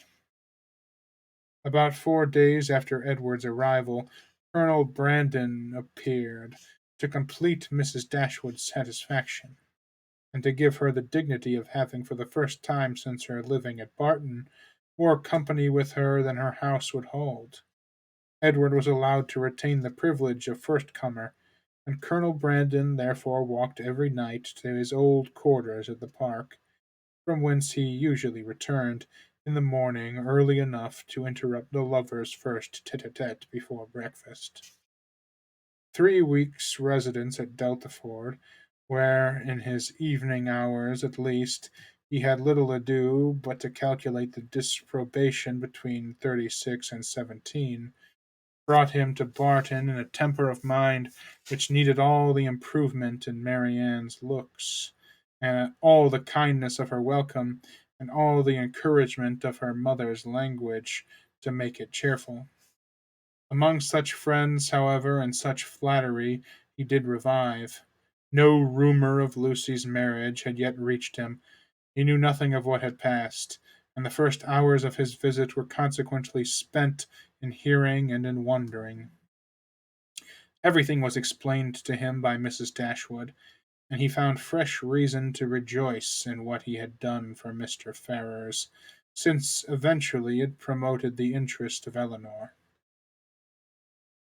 It would be needless to say that the gentlemen advanced in the good opinion of each other as they advanced in each other's acquaintance, for it could not be otherwise.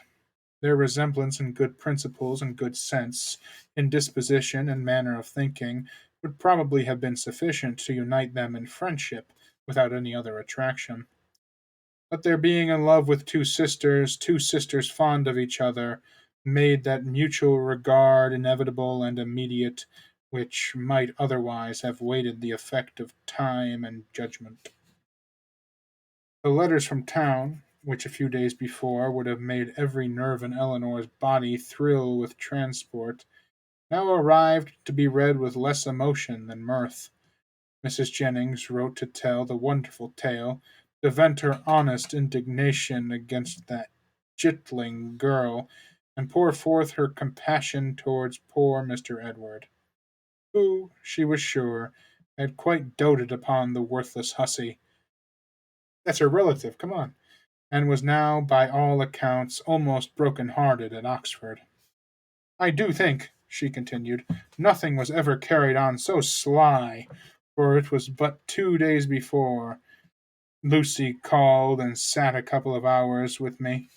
Not a soul suspected anything of the matter, not even Nancy, who, poor soul, came crying to me the day after in a great fright for fear of Mr. Ferrars, as well as not knowing how to get to Plymouth. For Lucy, it seemed, borrowed all her money before she went off to be married, on purpose, we suppose, to make a show with, and poor Nancy had not 7 shillings in the world. So I was very glad to give her 5 guineas to take her down to Exeter, where she thinks of staying 3 or 4 weeks with Mrs. Burgess, in hopes, as I tell her, to fall in love with the doctor again. And I must say that Lucy's crossness not take her along with them in the chassis is worse than all. Lucy's crossness not to take her along with them in the chassis is worse than all. Poor Mr. Edward! I cannot get him out of my head. But you must send for him to Barton, and Miss Marianne must try to comfort him. Mr. Dashwood's strains were more solemn. Mrs. Ferrars was the most unfortunate of women. Poor Fanny had suffered agonies of sensibility, and considered the ex- and he considered the existence of each under such a blow with grateful wonder. Robert's offence was unpardonable, but Lucy's was infinitely worse. Neither of them was ever again to be mentioned to Mrs. Ferrars, and even if she might hereafter be induced to forgive her son, his wife should never be acknowledged as her daughter, nor be permitted to appear in her presence. The secrecy with which everything had been carried on between them was rationally treated as enormously heightening the crime because, had any suspicion of it occurred to the others, proper measures would have been taken to prevent the marriage, and he called on Eleanor to join with him in regretting that Lucy's engagement with Edward, had not he with Edward had not rather been fulfilled, rather that she should thus be the means of spreading misery further in the family. He thus continued, Mrs. Ferrars has never yet mentioned Edward's name, which does not surprise us. But to our great astonishment, not a line has been received from him on the occasion. Perhaps, however, he is kept silent by his fear of offending, and I shall therefore give him a hint by a line to Oxford that his sister and I both think a letter of proper submission from him, addressed perhaps to Fanny, and by her shown to her mother, might not be taken amiss. For we all know the tenderness of Mrs. Ferrars's heart, and that she wishes for nothing so much as to be on good terms with her children. Yeah. This paragraph was of some importance to the prospects and conduct of Edward. It determined him to attempt a reconciliation, though not exactly in the manner pointed out by their brother and sister. A letter of proper submission, repeated he. Would they have me beg my mother's pardon for Robert's ingratitude to her, and breach of honour to me? I can make no submission. I am grown neither humble nor penitent by what has passed. I am grown very happy, but that would not interest. I know of no submission that is proper for me to make. You may certainly ask to be forgiven, said Eleanor, because you have offended, and I should think you might now venture so far as to profess some concern for having ever formed the engagement which drew on you your mother's anger. He agreed that he might. And when she has forgiven you, perhaps a little humility may be convenient while acknowledging a second engagement almost as imprudent in her eyes as the first. He had nothing to urge against it, but still resisted the idea of a letter of proper submission, and therefore, to make it easier to him, as he declared a much greater willingness to make mean concessions by word of mouth than on paper, it was resolved that instead of writing to Fanny, he should go to London and personally entreat her good offices in his favour. And if they really do interest themselves, said Mary Ann in her new character of candour, in bringing about a reconciliation, I shall think that even John and Fanny are not entirely without merit. After a visit on Colonel Brandon's side of only 3 or 4 days, the two gentlemen quitted Barton together. They were to go immediately to Deltaford, that Edward might have some personal knowledge of his future home, and assist his patron and friend in deciding on what improvements were needed to it. And from thence, after staying there a couple of nights, he was to proceed on his journey to town. End of chapter 49. One more to go. Chapter 50. After a proper resistance on the part of Mrs. Ferrars, just so violent and so steady as to perceive her from that reproach which she always seemed fearful of incurring, the reproach of being too amiable, Edward was admitted to her presence and pronounced to be again her son. Her family had of late been exceedingly fluctuating. For many years of her life she had had 2 sons, but the crime and annihilation of Edward a few weeks ago had robbed her of one. The similar annihilation of Robert had left her for a fortnight without any, and now, by the resuscitation of Edward, she had one again.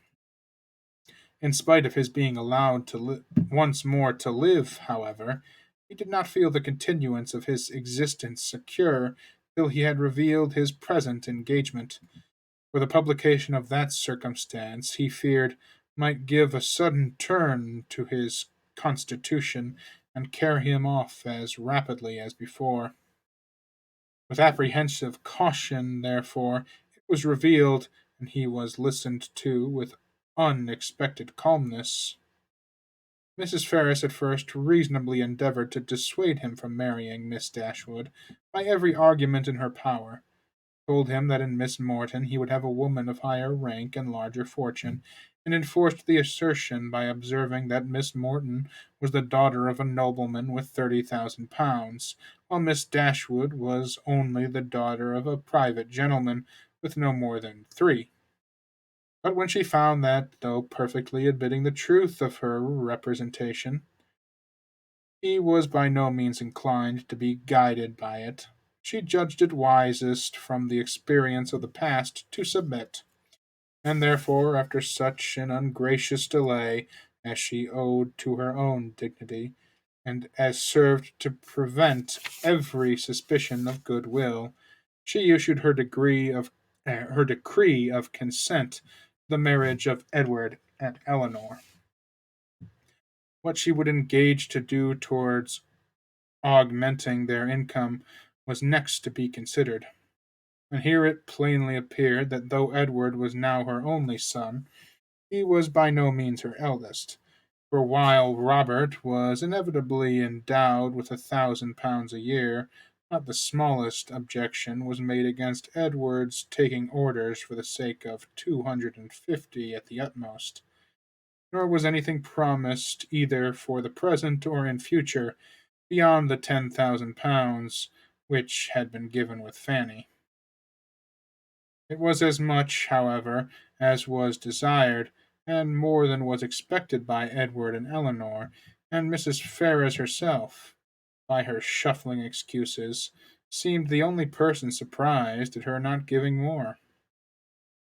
With an income quite sufficient to their wants thus secured to them, they had nothing to wait for after Edward was in possession of the living but the readiness of the house, to which Colonel Brandon, with an eager desire for the accommodation of Eleanor, was making considerable improvements; and after waiting some time for their completion, after experiencing, as usual, 1,000 disappointments and delays from the unaccountable dilatoriness of the workmen, Eleanor, as usual, broke through the first positive resolution of not marrying till everything was ready, and the ceremony took place in Barton Church early in the autumn. The first month after their marriage was spent with their friend at the mansion house, from whence they could superintend the progress of the parsonage, and direct everything as they liked on the spot, to choose papers, project shrubberies, and invent a sweep. Mrs. Jennings's prophecies, though rather jumbled together, were chiefly fulfilled, for she was able to visit Edward and his wife in their parsonage by Michaelmas, and she found in Eleanor and her husband, as she really believed, one of the happiest couples in the world. They had in fact nothing to wish for but the marriage of Colonel Brandon and Mary Ann, and rather better pasturage for their cows. They were visited on their first settling by almost all their relations and friends. Mrs. Ferrars came to inspect the happiness which she was almost ashamed of having authorized, and even the Dashwoods were at the expense of a journey from Sussex to do them honor. "I will not say I am disappointed, my dear sister," said John, as they were walking together one morning before the gates of Deltaford House. "That would be saying too much, for certainly you have been one of the most fortunate young women in the world, as it is. But I confess it would give me great pleasure to call Colonel Brandon brother. His property here, his place, his house, everything in such respectable and excellent condition. And his woods! I have not seen such timber anywhere in Dorsetshire as there is now standing in Deltaford Anger. And though perhaps Mary Ann may not seem exactly the person to attract him, yet I think it would altogether be advisable for you to have them now frequently staying with you. For as Colonel Brandon seems a great deal at home, nobody can tell what may happen.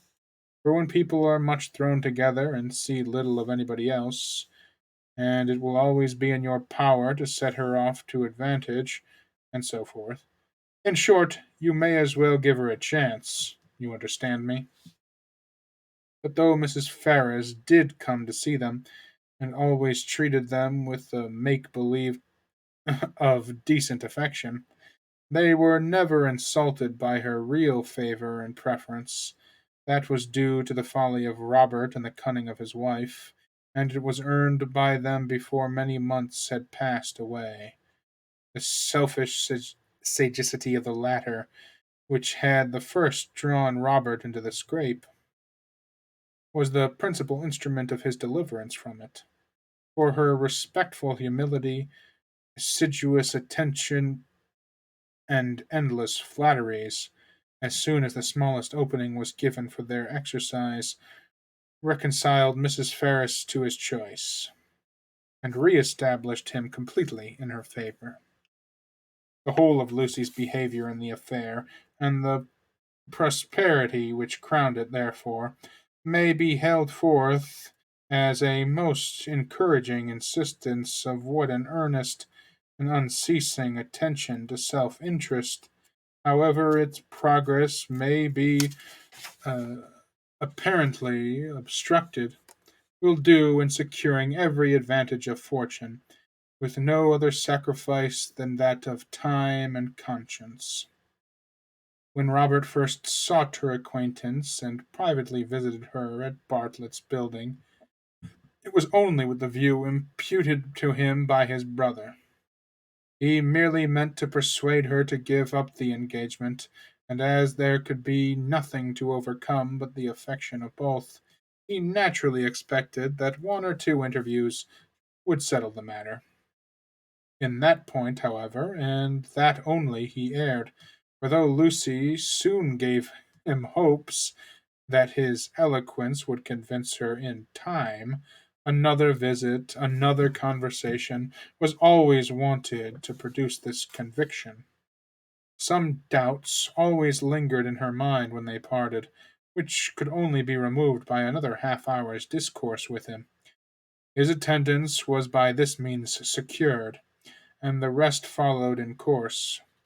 Instead of talking of Edward, they came gradually to talk only of Robert, a subject on which he had always more to say than on any other, and in which she soon betrayed an interest even equal to his own, and, in short, it became speedily evident to both that he had entirely supplanted his brother.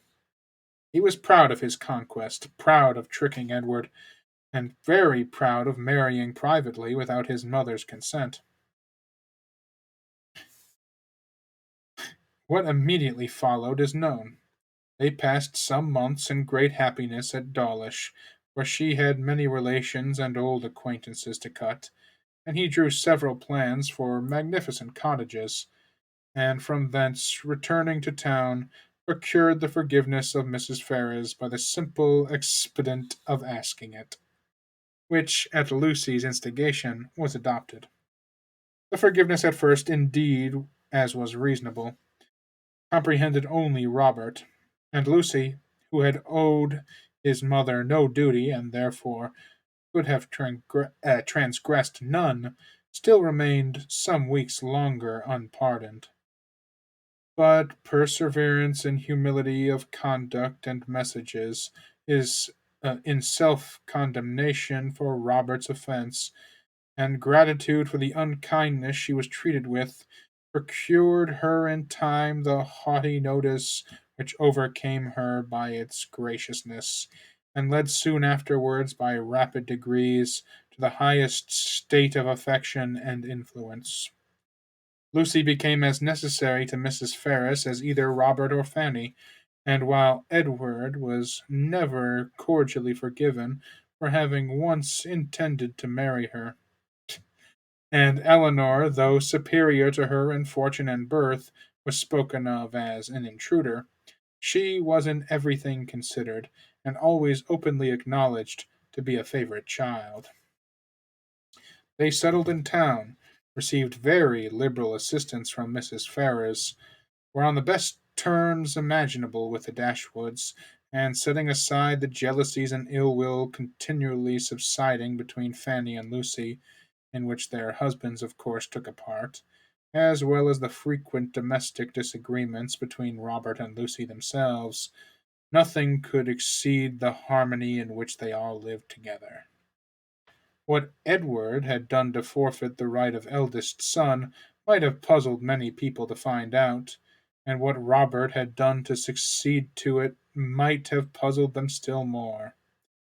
It was an arrangement, however, justified in its effects, if not in its cause, for nothing ever appeared in Robert's style of living or of talking to give a suspicion of his regretting the extent of his income as either leaving his brother too little or bringing himself too much. And if Edward might be judged from the ready discharge of his duties in every particular, from an increasing attachment to his wife and his home, and from the regular cheerfulness of his spirits, he might be supposed no less contented with his lot, no less free from every wish of an exchange.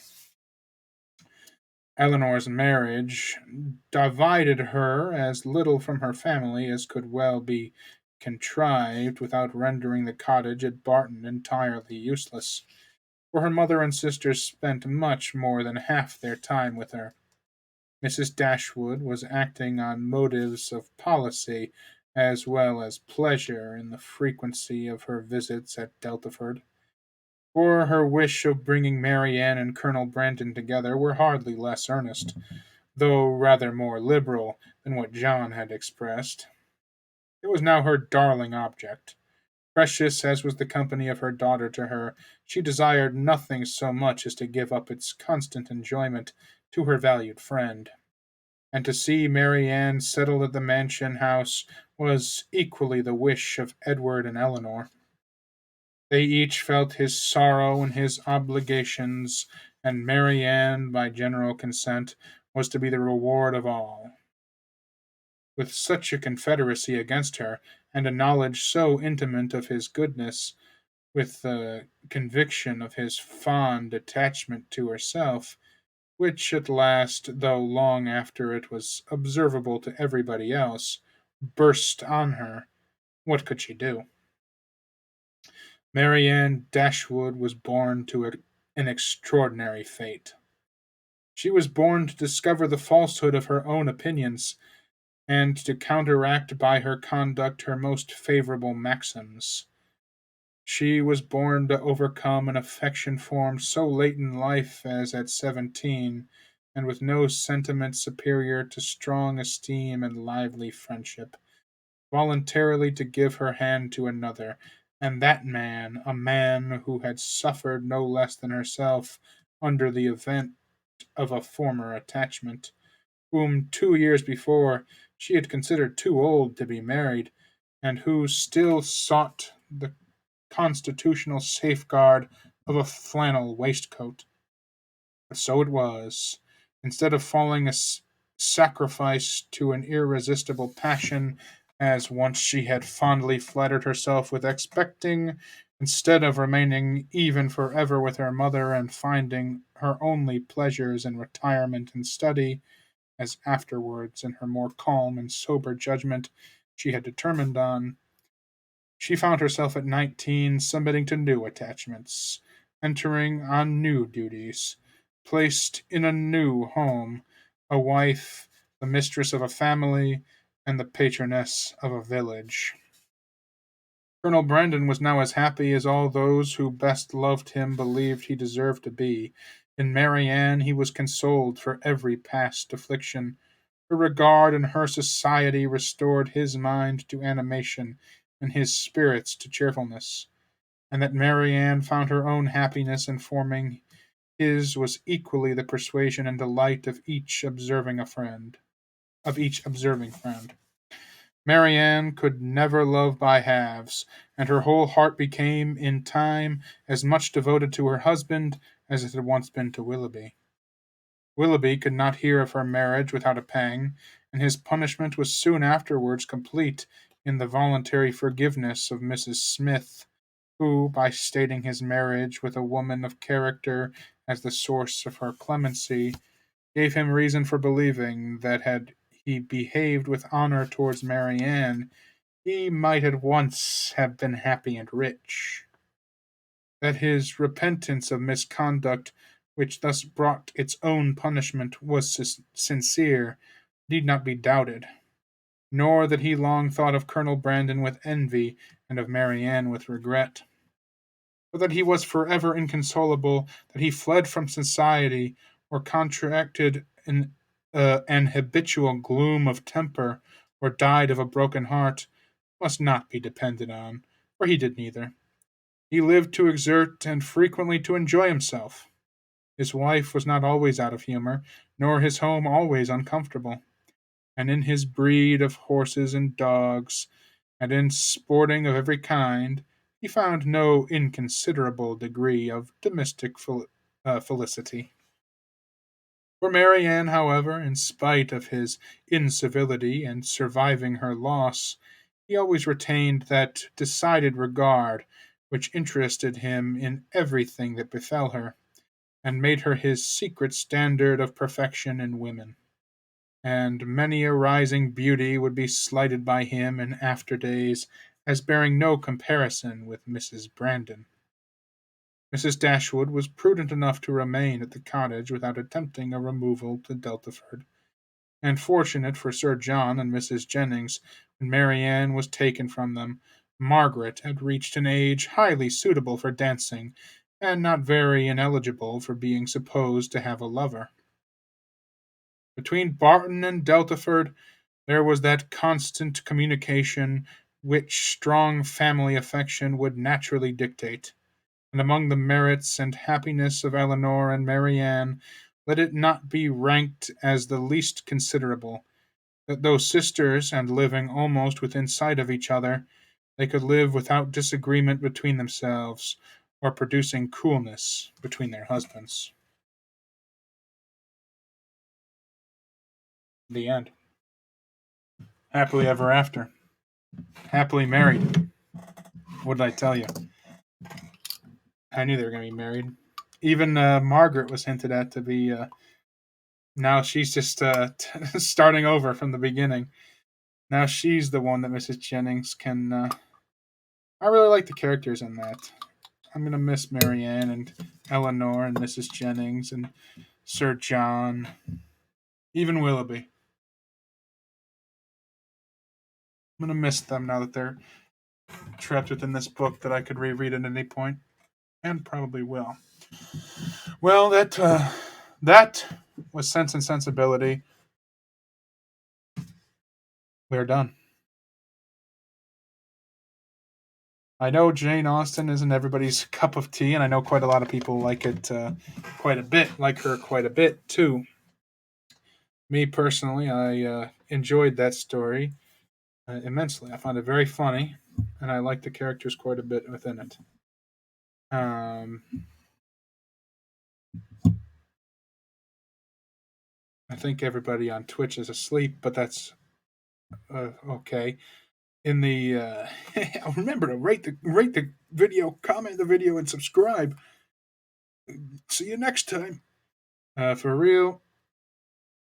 Thanks for anybody who watches these. Thanks for anybody who's here.